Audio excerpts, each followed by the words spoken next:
थाना फाफामाऊ पर अनीता गौतम पत्नी लवकुश गौतम द्वारा तहरीर दी गई थी, जिसमें उसके द्वारा पलक हेला निवासी थाना करेली तथा उसकी मां रिंकी हेला पर अपनी 15 वर्षीय नाबालिग बेटी के अपहरण तथा जबरन बहला फुसलाकर इंदिरा आईवीएफ में अवैध रूप से ओवा एक्सट्रैक्शन करवाने आदि के संबंध में आरोप लगाए थे। तहरीर के आधार पर सुसंगत धाराओं में थाना फाफामाऊ पर 6 फरवरी को अभियोग पंजीकृत किया गया है। प्रकरण की जांच के दौरान यह तथ्य भी प्रकाश में आया कि पीड़िता की मां द्वारा 3 फरवरी को उसको वन स्टॉप सेंटर पर दाखिल कराया गया था, जहां पर जब CWC के सामने लड़की का बयान हुआ तो उसके द्वारा वहां पर इंदिरा आईवीएफ पर पलक के साथ जाकर ओवा एक्सट्रैक्शन करवाना स्वीकार किया तथा साथ ही साथ यह भी बताया कि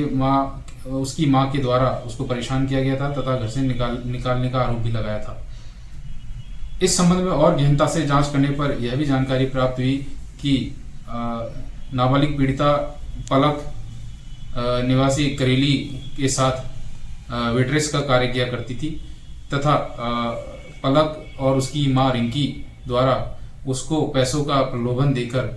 आईवीएफ डोनर बनने के लिए तैयार किया गया तथा उसे बहला फुसलाकर वो सीमा भारतीय पत्नी दिलीप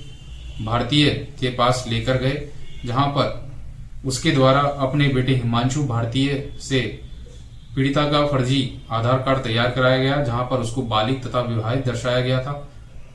सीमा द्वारा नाबालिग को फर्जी आधार के साथ कल्पना भारतीय, जो कि इंदिरा आईवीएफ की रजिस्टर्ड एजेंट है, के पास ले जाया गया, जहां पर उसके द्वारा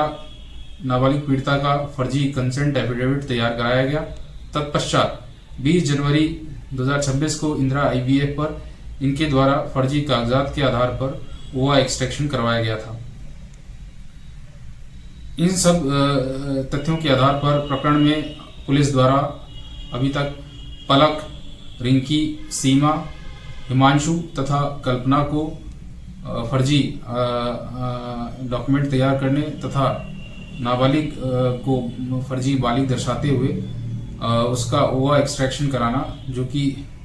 अवैध है, के संबंध में आरोपों में हिरासत में लिया है, जहां पर इनसे गहनता से पूछताछ की जा रही है तथा इनके अन्य सहयोगियों की भी जानकारी की जा रही है।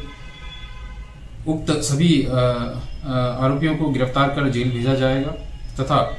साक्ष्य के क्रम में गुणदोष के आधार पर विवेचना और विधिक कार्रवाई सुनिश्चित की जाएगी।